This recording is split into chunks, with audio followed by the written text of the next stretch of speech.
So we've got episode 4 of Tales of the Walking Dead. This episode is called Amy and Dr. Everett, and if you haven't seen this episode yet and you intend on watching it, do not listen to this review because this review is going to contain full spoilers for the episode. You've been warned.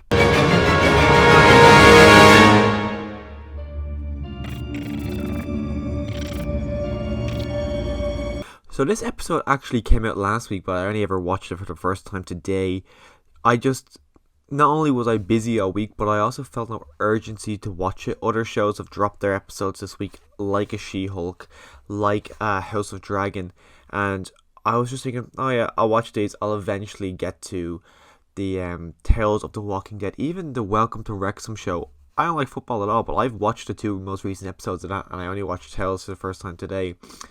And what's I say? I love the Walking Dead universe, but here we are. We have a show running at the moment, and I felt no urgency to watch it. But after watching this episode, I'm very mixed on it. There's stuff I actually love. There's parts of it that makes me go, is this the best episode of the season? And then there's other parts that make me think, no, it probably isn't. It takes a while for it to start going. For the first half, I'd say the character of Amy is irritating. She's extremely irritating, extremely annoying. Stuff she does when she's giving out, everything about her, I found her to be irritating. The character of Dr. Everett, I found to be actually really interesting.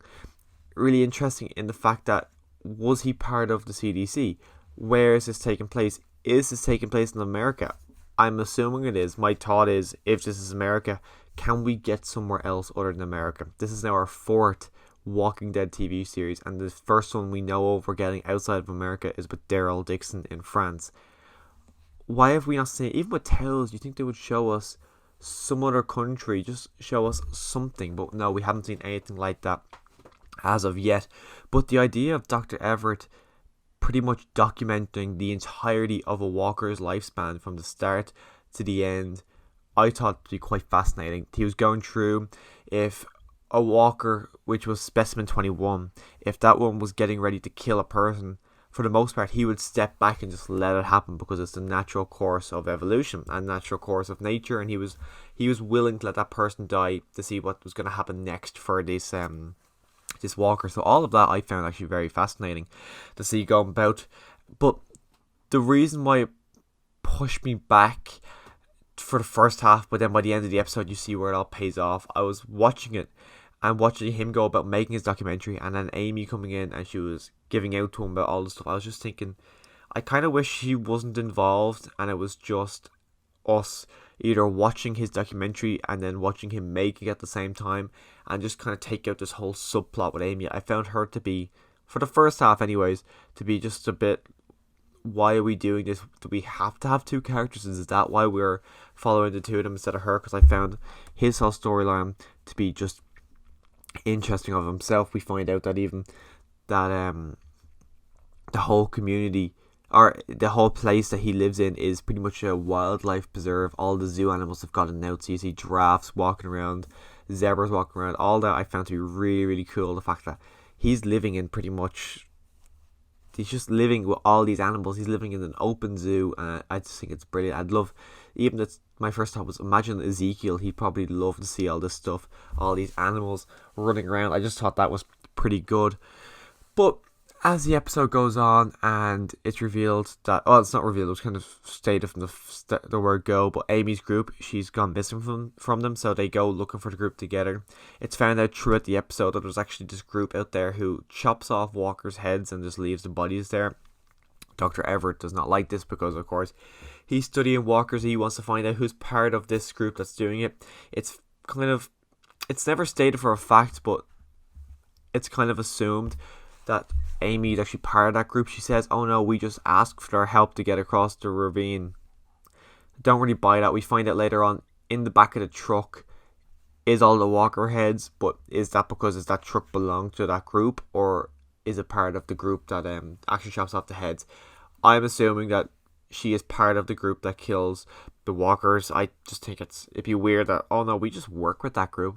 Would you not just join forces and be one big group? So you kind of believe that's why he's so annoyed. You even see him tagging one of the people as a part of that group, tagged the way you would tag cows, and sends them off on his adventure. We see that Amy has been bitten in the past because her arm has been amputated and then she's got a knife attached to it. It was pretty cool to see that. See her actually with a fake arm with a knife in the back of it.